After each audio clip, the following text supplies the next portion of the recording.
ఒక మనిషి భారతదేశంలో వేళ్ల ఏళ్లుగా కొనసాగుతున్న చెడు ఆచారాలను ప్రశ్నించారు. మహిళల హక్కుల కోసం పోరాడారు. సమాజాన్ని మార్చడానికి తన జీవితాన్నే అంకితం చేశారు. ఆ మహానుభావుడే రాజా రామ్మోహన్ రాయ్. 1772 మే 22న బెంగాల్లో జన్మించిన రాజా రామ్మోహన్ రాయ్‌ను ఆధునిక భారతదేశ పితామహుడు అని పిలుస్తారు. ఆ కాలంలో మహిళల పరిస్థితి చాలా దారుణంగా ఉండేది. భర్త చనిపోతే భార్యను కూడా చితిలో బలవంతంగా కాల్చే సతి అనే అమానుష ఆచారం కొన్ని ప్రాంతాల్లో ఉండేది. అది చూసి రాజా రామ్మోహన్ రాయ్ గారి హృదయం కలిచివేసింది. అతను సమాజానికి ఎదురు నిలబడ్డారు.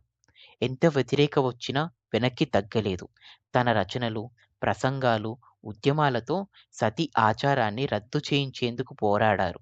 చివరికి 1829లో బ్రిటిష్ ప్రభుత్వం సతీ ఆచారాన్ని నిషేధించింది. ఆ విజయానికి ప్రధాన కారణం రాజా రామ్మోహన్ రాయ్ గారి పోరాటమే. అంతేకాదు, మహిళలకు విద్య అవసరమని చెప్పారు. బాల్య వివాహాలను వ్యతిరేకించారు. ఆధునిక విద్యను ప్రోత్సహించారు. భారతీయ సమాజంలో శాస్త్రీయ ఆలోచనలను తీసుకువచ్చారు.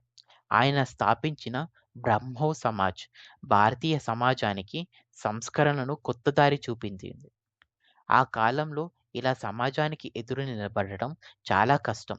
కానీ రాజా రామ్మోహన్ రాయ్ గారు ఎప్పుడూ భయపడలేదు. అందుకే ఆయనను భారతీయ పునర్జీవన ఉద్యమానికి మార్గదర్శి అని కూడా అంటారు.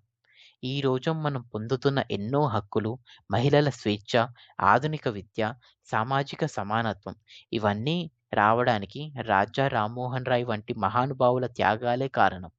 ఈ మహానేత జన్మదిన సందర్భంగా మనము సమాజంలో ఉన్న చెడు ఆచారాలకు వ్యతిరేకంగా నిలబడదాం. ఈ వీడియో గనుక మీకు నచ్చితే లైక్ చేయండి, షేర్ చేయండి మరియు సబ్స్క్రైబ్ చేయండి. ధన్యవాదాలు. జై హింద్.